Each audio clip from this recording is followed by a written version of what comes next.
recognize this as a terrible failure and learn from it, because basically what we have done has been to allow the ethnic principle, the principle of ethnic cleansing, to prevail. And, you know... Whether it's practiced by the Serbs or the Croatians? Or... Well, actually, the real victor in this situation is Croatia, yes. which has become a nation state with less than 2% Serb population, and there's been 180,000 Serbs that have been expelled from Croatia. Now, with little opprobrium from the world. Yes, and I think that that is an issue. I think that it cannot be undone now. I think it's a fact. But what kind of Croatia you're going to have is very important.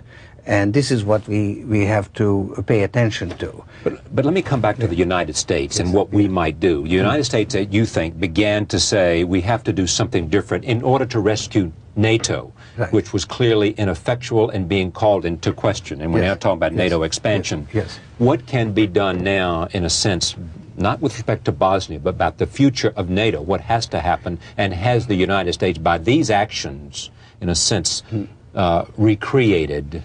well, it has saved a military arrangement that has no mission like it had in the Cold War. You're putting your finger on it, because I think it has saved NATO, but the mission of NATO, what is it supposed to do, remains unclear. Is it directed at Russia? That means we want to turn Russia into an enemy. Right. So I think that the mission of NATO has to be redefined. And what might it be?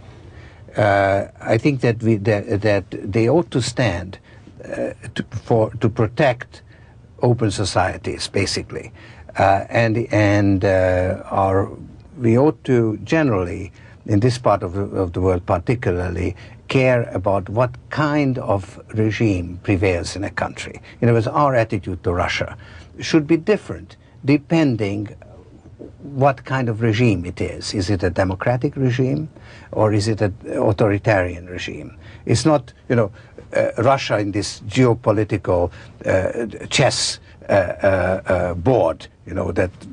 Well, but let me take that along. So let's assume it shifts to a totalitarian regime. Right. And moves away from any kind of democratic regime. Right. How should our posture towards that regime be different? Well, I think that our posture should be different before it shifts there. In other words, in order to promote one area or the other, one direction or the other. That's right. I mean, we had an incredible opportunity to help that part of the world to move towards democracy. That opportunity is now greatly restricted, because it's now, we are 5-6 years into the revolution. So again, you can't go back in time. But still, we could learn from the mistakes we made in the last 5 years and still work towards strengthening democracy in that part of the world. Was it difficult for you, because of your own experience in that area, to, over that period of years from the fall of communism and the fall of the wall and the decline of those regimes, to sit back and see opportunity and not watch, because I don't think the administrations, whether it was Bush or Clinton, seemed to know exactly what to do, and secondly, to know that they had the will of the people to do it in terms of investment? Well, you see, I didn't sit. I actually threw everything I had into it, and I'm very satisfied having done it. I would have liked to influence policy, and I tried. I tried to get to Bush before he met Gorbachev in Malta, which I thought was the last time really to change the direction from the outside. I was unable to do that. So I think that I've succeeded in everything, not everything, but in most of the things that I could do on my own. And I failed in influencing the policy. But today, Strobe Talbot is the Deputy Secretary of State, is the principal architect of our policy towards Russia. Yes? Yes. You have, he listens to you. He does. He does. So you have influence on the part of the principal policymaker, not only towards Russia, but towards Eastern Europe. Yes. Right? No, I do now have access. No question. We actually work together. The country where I'm most engaged and we are really working together is Ukraine. Yes. Because there was a chance to change the direction. The country was sinking. it was disintegrating, it was failing. And a new president was elected, and for the first time, the West, under American leadership, had the wisdom to say, we will invest $4 billion if there is a reform program. So that, and now Ukraine has changed. Now, it's early days, it's very tough. I'm very engaged on working on it, and we have good working relations with the American government, with the international institutions, and I'm hopeful. Finally, in this one case, we are doing the right thing as much as one can from the outside. When asked, is your opinion also that we ought to push forward with NATO expansion, regardless of what the Russian government says? I think it's I think that the issue is. The question is raised the wrong way. Let Europe admit Poland and Hungary to the European Union. Security will take care of itself.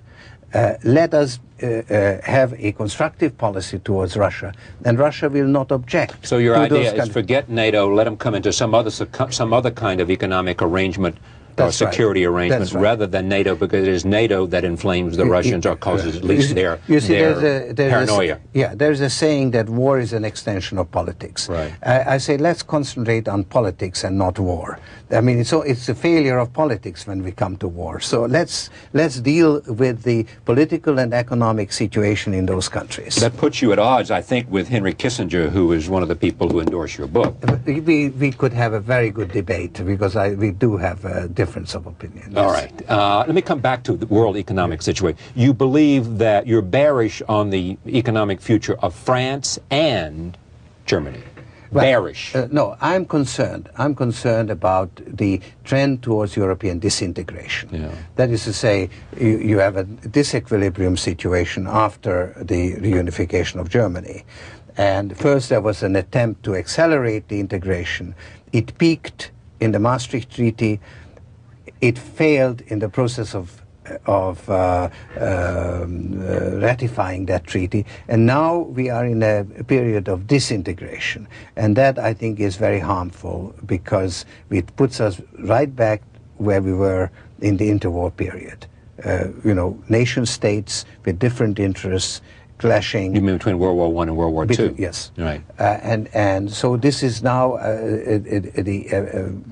disturbing disintegration of the European Union. But you have said you're bearish on the economies of France and Germany. I read that over the weekend in the Washington Post. No, I'm bearish on the French stock market because Germany has sort of set very stringent conditions on budget reductions.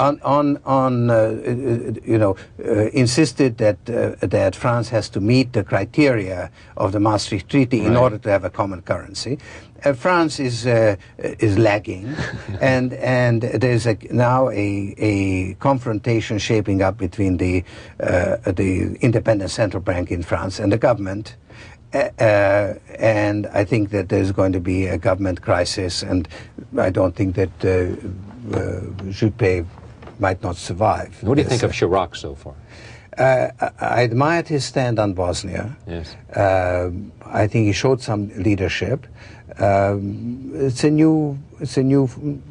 And how about nuclear testing? That I think was. I think a mistake. Yeah. I think it should have been avoided. I'm told he had some influence on Clinton's thinking about Bosnia. I think that it was one of the elements that moved this administration to action. Okay, I'm coming to the U.S. economy in a second. Let's go to Japan. Yeah. You believe that they have dealt with their interest rate problems there, but have not dealt with a significant structural issue they have there, which is that the finance minister has enormous control. Right. No, you see, Japan faces a problem of deflation, the likes of which we have not seen since the Depression. Prices are falling, and economic activity is falling. It was a very disturbing development. The banking system is in deep trouble, a lot of bad loans. the government is now has taken steps to try to dig